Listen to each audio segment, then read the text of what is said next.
மக்கள் விடுதலை முன்னணியின் ஸ்தாபகர் ரோஹண விஜயவீர உள்ளிட்ட சிரேஷ்ட அரசியல் தலைவர்கள் கொலை செய்யப்பட்டு இன்றுடன் 36 வருடங்களாகின்றன. 36வது கார்த்திகை வீரர்கள் நினைவு தினம் கொழும்பு விகாரமாதேவி திறந்தவெளி அரங்கில் இன்று மாலை நடைபெற்றது. மக்கள் விடுதலை முன்னணி தேசிய மக்கள் சக்தியின் தலைவர் ஜனாதிபதி அனுரகுமார திசாநாயக்க தலைமையில் நடைபெற்ற நினைவேந்தல் நிகழ்வில் கட்சியின் சிரேஷ்ட தலைவர்கள் உள்ளிட்ட பலரும் கலந்து கொண்டிருந்தனர். உயிரிழந்த கார்த்திகை வீரர்களுக்கு மலரஞ்சலி செலுத்தப்பட்டதை அடுத்து நிகழ்வு ஆரம்பமானது.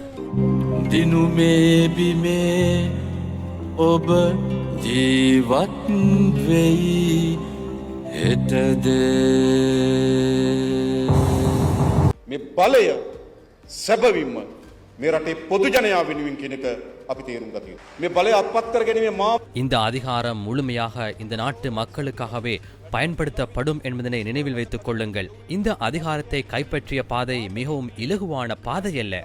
அனைத்து சகோதர சகோதரிகளும் இதற்கான முயற்சியில் ஈடுபட்ட போது சித்திரவதை முகாம்களில் கொலை அச்சுறுத்தல்களுக்கு மத்தியில் இந்த இயக்கத்தை பாதுகாத்தனர். அந்த திடகாத்திரமான முயற்சியே 1994ஆம் ஆண்டு மீண்டும் இந்த கட்சியை கட்டியெழுப்பதற்கான உயிர்ப்பை வழங்கியது என்பதனை நினைவில் வைத்துக் கொள்ளுங்கள். இதற்காக ஒத்துழைப்பு நல்கிய அனைவருக்கும் நாம் நன்றி கூறுகின்றோம். நாம் பல துறைகளில் ஸ்திர நிலைமை அடைந்துள்ளோம். சில துறைகளில் அதனை ஏற்படுத்துவதற்கான பணிகளை ஆரம்பித்துள்ளோம். பாராளுமன்றத்தின் உறுப்பினர்களின் எண்ணிக்கையினால் ஸ்திர நிலைமை மதிப்பிடப்படுவதில்லை. பொதுமக்கள் எவ்வளவு அரசாங்கத்துடன் இணைந்திருக்கின்றார்களோ அதனை அடிப்படையாக கொண்டே அரசாங்கத்தின் ஸ்திர நிலைமை மதிப்பிடப்படுகின்றது. வாக்களிக்காத மக்கள் கூட எம்மை அவதானித்துக் கொண்டிருக்கின்றார்கள். ஒரு வருடத்துக்குள் நாளை என்ன நடக்கும் என்பதனை எதிர்கூறும் அளவுக்கு நாட்டின் பொருளாதாரத்தை வளர்ச்சி பாதைக்கு கொண்டு சென்று கொண்டிருக்கின்றோம். அடுத்த வருடம் என்ன நடக்கும், அதற்கு அடுத்த வருடம் என்ன இடம்பெறும் என்று பலரும் கேட்கின்றனர். 2028ஆம் ஆண்டு கருணை செலுத்த முடியுமா என்று சிலர் கேட்கின்றனர். ஆம், நாம் 2028ஆம் ஆண்டு கடன்களை திருப்பி செலுத்த முடியும் என்று எதிர்பார்க்கின்றோம். 2028ஆம் ஆண்டு நாம் அதனை செலுத்துவோம். இலங்கை வரலாற்றில் முதல் முறையாக எதிர்பார்த்த வருமானத்தை விட அதிக வருமானத்தை பெற்றுக் கொண்டுள்ளோம். பாடசாலை மாணவர்களுக்கு கூட இதனை செய்யலாம் என்று சிலர் கூறுகின்றனர். அதனை வேறு எதற்காகவும் அவர்கள் கூறவில்லை. அவரும் அதற்கு தகுதியானவர் என்றே கூறுகின்றார். அன்று நிதி நிர்வாகம் வெளியிலிருந்தே நிர்வகிக்கப்பட்டது. இன்று நிதி சந்தையை அரசாங்கமே நிர்வகிக்கின்றது. நிதி சந்தையை இன்று பலமான போட்டி நிலைமைக்கு நாங்கள் கொண்டு வந்துள்ளோம். இதனை நாம் ஸ்திரப்படுத்தியுள்ளோம். கருப்பு அரசாங்கம் இருக்கின்றது. அது அனைத்து இடங்களிலும் நிரம்பியுள்ளது. அரசாங்கத்தின் மிக முக்கியமான இடங்களில் இந்த கருப்பு ராஜ்யம் இருந்தது. அந்த கருப்பு ராஜ்யத்தை நாம் முடிவுக்கு கொண்டு வருவோம். தாய்நாட்டையும் எமது பிள்ளைகளையும் அவர்களின் எதிர்காலத்தையும் நாம் பாதுகாப்போம். கெப்பட்டிபொலவின் கொள்கையின் அடிப்படையில் செயற்படுவதாக ஒரு குழுவினர் கூறினர்.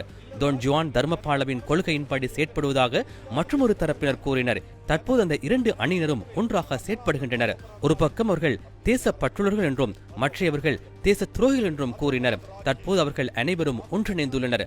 ஒரு தரப்பினர் லசந்த கொலை செய்யப்பட்டதாக கூறினர்.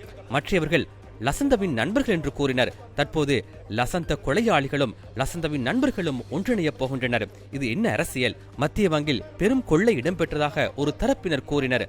மற்றைய தரப்பினர் அதற்கு எதிராக பேசினர். தற்போது இருவரும் ஒன்றிணைந்துள்ளனர். வரலாற்றில் நாம் தவறிழைத்து விட்டோம் என்று கூறுவதை கண்டேன். நீங்கள் எம்மை திருடர்கள் என்று கூறினீர்கள், நாங்கள் உங்களை திருடர்கள் என்று கூறினோம். அதனாலே இந்த நிலைமை ஏற்பட்டதாக அவர்கள் கூறுகின்றனர். அதன் காரணமாகவே நாங்கள் எதுவும் கூறாமல் இருப்போம் என்றும் அவர்கள் கூறுகின்றனர். இதன் காரணமாகவே ஜனாதிபதிகள் முன்னாள் ஜனாதிபதிகள் ஆகினர், அமைச்சர்கள் முன்னாள் அமைச்சர்கள் ஆகினர், பாராளுமன்ற உறுப்பினர்கள் முன்னாள் பாராளுமன்ற உறுப்பினர்களாகினர். இது மட்டுமா இவர்களிடம் இருக்கின்ற ஒற்றுமை? ஒன்றாக திருடியவர்கள் ஒன்றிணைந்துள்ளனர். ஒன்றாக குற்றமளித்தவர்கள் ஒன்றிணைந்துள்ளனர்.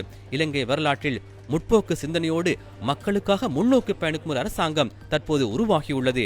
அந்த அரசாங்கம் இந்த அனைத்து குற்றங்களுக்கும் முற்றுப்புள்ளி வைக்கும் முயற்சியில் ஈடுபட்டுள்ளது. தற்போது பேதங்களின்றி இரண்டு தரப்பை சேர்ந்தவர்களும் சிறையில் உள்ளனர். பேதமின்றி இரண்டு தரப்பினருக்கும் வழக்குகள் உள்ளன. அவர்களுக்கு மக்கள் பிரச்சனையே முக்கியமல்ல, அவர்களின் பிரச்சனையே முக்கியமாக இருந்தது. தற்போது என்ன நடந்துள்ளது? அவர்கள் எதிர்கொண்ட பிரச்சனைகளுக்காக அவர்கள் தற்போது ஒன்றிணைந்துள்ளனர். அவற்றை நாம் கருத்தில் கொள்ள வேண்டிய அவசியமே இல்லை. அவர்களுக்கு இந்த ஒன்றிணைவு மூலம் அவர்கள் மாத்திரம் திருப்தி அடையலாம். இந்த அரசாங்கத்தை அவர்களால் வீழ்த்த முடியுமா? அவர்களின் முழு அரசியலும் வாய்ஸ் கட் அரசியலாக மாறியுள்ளது. ஒருவர் வீட்டில் ஊடக சந்திப்பை நடாத்துவார், மற்றையவர் மரம் ஒன்றுக்கு அருகில் ஊடக சந்திப்பை நடாத்துவார், மற்றையவர் அலுவலகத்தில் ஊடக சந்திப்பை நடாத்துவார், மற்றையவர் குற்ற புலனாய்வு திணைக்களத்துக்கு முன்பாக ஊடக சந்திப்பை நடாத்துவார், மற்றையவர் லஞ்ச ஊழல் விசாரணை ஆணைக்குழுவுக்கு முன்பாக ஊடக சந்திப்பை நடாத்துவார். முழுமையாக அவர்களிடம் வாய்ஸ் கட் அரசியலே காணப்படுகின்றது. எனினும் நாங்கள் மக்களின் முன்னேற்றம் நோக்கி கவனம் செலுத்தி அந்த பயணத்தை முன்னெடுக்கின்றோம். මුළුමනින්ම තියෙන වොයිස් කට් දේශපාලනය. අපේ මහජන බලය අපි ගොඩනගනවා. මේ ප්‍රතිගාමීත්වයට රැවුවා මහජනයාගේ දියුණුතම පෙළගැස්ම අපි ගොඩනගනවා.